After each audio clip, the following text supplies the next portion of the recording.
I saw a profound difference in how comfortable and confident I felt in my clothes when I started to style them, not just wear them. Anyone can just wear clothes. You could spend thousands on the most scientifically perfect outfit, but that doesn't automatically mean it's going to look good. Well, that's never been the case for me anyway. I'm sure some people get away with it. But styling clothes is where the real magic happens in fashion. And there are some legit styling hacks that cost nothing and take very little time, but will completely change your outfits. So I'm going to go through some of my favorite ones today, and hopefully they'll help you out.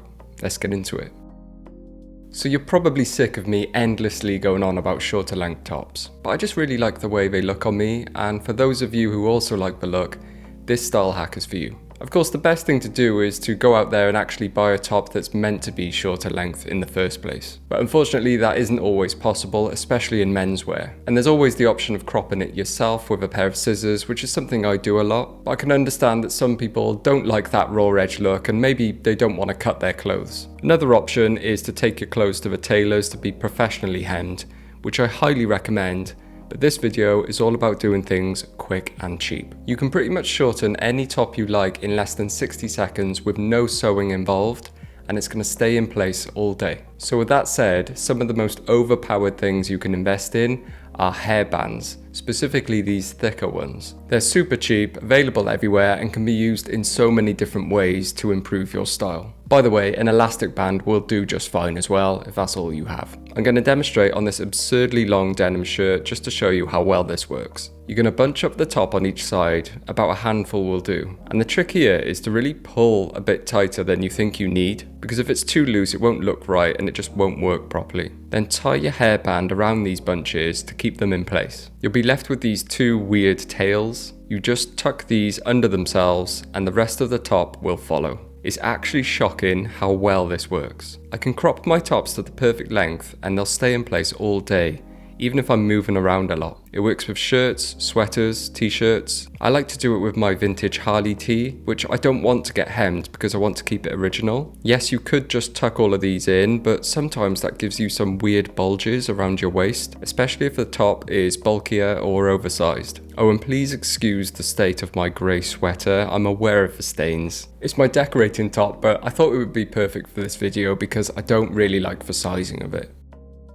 Now, sticking with the hairband theme, another fantastic use for them is to shorten the length of your sleeves. I have so many tops where everything is perfect except the length of the sleeves. There's also times where I just want that pulled up sleeve look. It can look really classy, especially with shirts, but they inevitably fall down with the slightest movement. Yes, you could just turn the sleeves up, and I do that all the time, but it doesn't work with every look. So you can use your hairbands by putting them around your arms, just below the elbow, and then pull them up above the elbow along with the fabric that they're wrapped around. This will bunch the sleeves and shorten the length, and the hairbands will keep them in place. You want to play around a bit to get the perfect stacked look, and you may find you get a weird flap over the hairband at first, but just keep messing with it until you get the look you like. If you have these thicker hairbands, this will pretty much stay in place all day, even if you're swinging your arms around. This is essentially a cheaper version of those dress shirt armbands you can buy, but way less formal. And once the fabric is all bunched up, you can't see the bands anymore. When you start to combine the hairband crop with the hairband sleeves,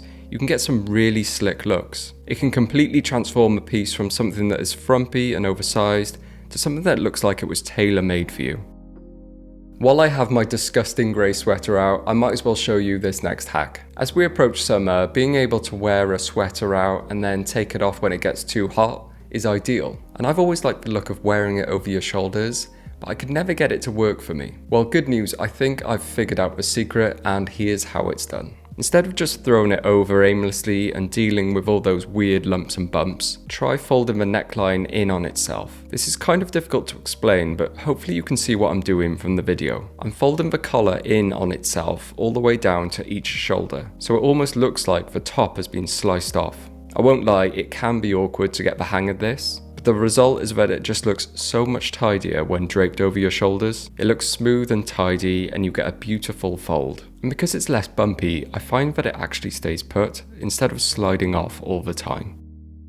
So this next one is something that I've always done, but never really understood why until I made this video. Sometimes tops can sort of slice your body in half too harshly. Take this denim jacket for example. I mean, I actually don't think there's anything wrong with the way this looks, but there's some small changes I could make to just up the style a small amount and add a bit of interest. And you can do this with an inverted V, which is this sort of aesthetic slit at the bottom of a shirt or jacket. It can easily be achieved by doing up the middle buttons of a well-fitting jacket and leaving the bottom buttons undone. And like I said, I've always done this because I thought it looked nicer, but didn't know why. Well, I think it gets rid of that harsh slice between your upper and lower portion, and this is what I mean by styling your clothes instead of just wearing them. Just doing up those middle buttons adds a bit of interest, which makes the piece look so much nicer in my opinion. Now, if the jacket or shirt isn't well fitting, this is going to be more difficult to achieve, but you can sometimes rectify that with a safety pin. I have this old Uniqlo shirt which was way too big for me. I shortened it and I'm happy with the length,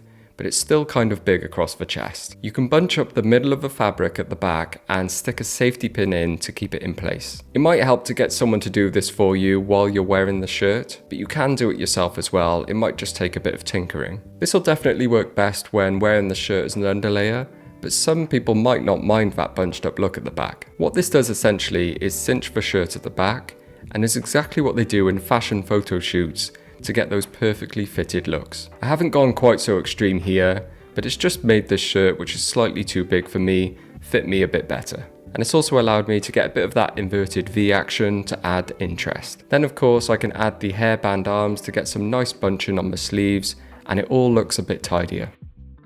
This next one is for those who like to wear baggy jeans and keep those safety pins out. Now, I love the look of baggy jeans, but they can get a bit annoying when they start to drag on the floor. It doesn't happen so much in boots because they're raised off the ground a bit, but it happens a lot in flatter shoes like these Adidas Sambas, especially when they get caught underneath the back of your shoes. I know a lot of people don't mind this because they get frayed and beaten up, which does look nice as well. But for those who don't want that fraying, there's a very simple solution that makes use of those safety pins. You're going to want to cuff the jeans at the ankle. The more the jeans are dragging, the more you're going to want to cuff them. Slide your safety pin through the back of the cuff, the part which would normally be dragging and getting caught underneath your shoes. Make sure to go all the way through both layers of the jeans with the safety pin. Then simply uncuff them, and you'll see that the back of the jeans are now slightly shorter than the front. Now, you'll find the jeans look exactly the same, except they're not dragging on the floor at all. You may need to mess around with the safety pin height a bit to get it perfect, but once you do, it's so much better. You still have that nice full break at the front over the shoes,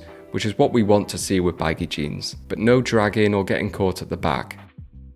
Here's another hack which is really good for jeans or pants that are a little bit too loose around your waist. Of course, the number one solution to this is to get the correct fitting trousers to begin with, or wear a belt to get that final perfect fit. But if neither of those solutions are suitable for whatever reason, then this one's for you. Grab the button above the fly and pull it to the right through the nearest belt hook. Hold it there, otherwise it'll just fling back out. Then pull the buttonhole over and just do up the pants like normal. Because the button is further away from the hole, you're basically making the waist size smaller by an inch or two, and once it's done, it just feels like a normal, well-fitting pair of pants. To be honest, this isn't my favourite hack. It looks a bit goofy because the button is to the side now, but if you're wearing something over the top that's covering it, then this shouldn't be a problem.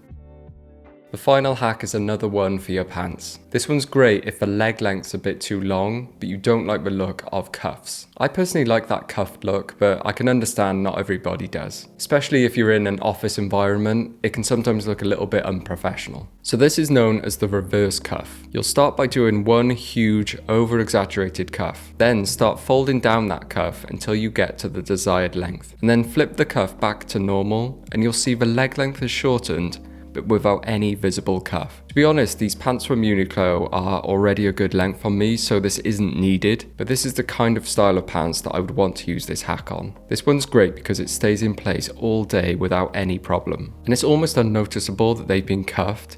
It kind of looks like it's been tailored, so you just look like you have a perfectly fitting pair of pants.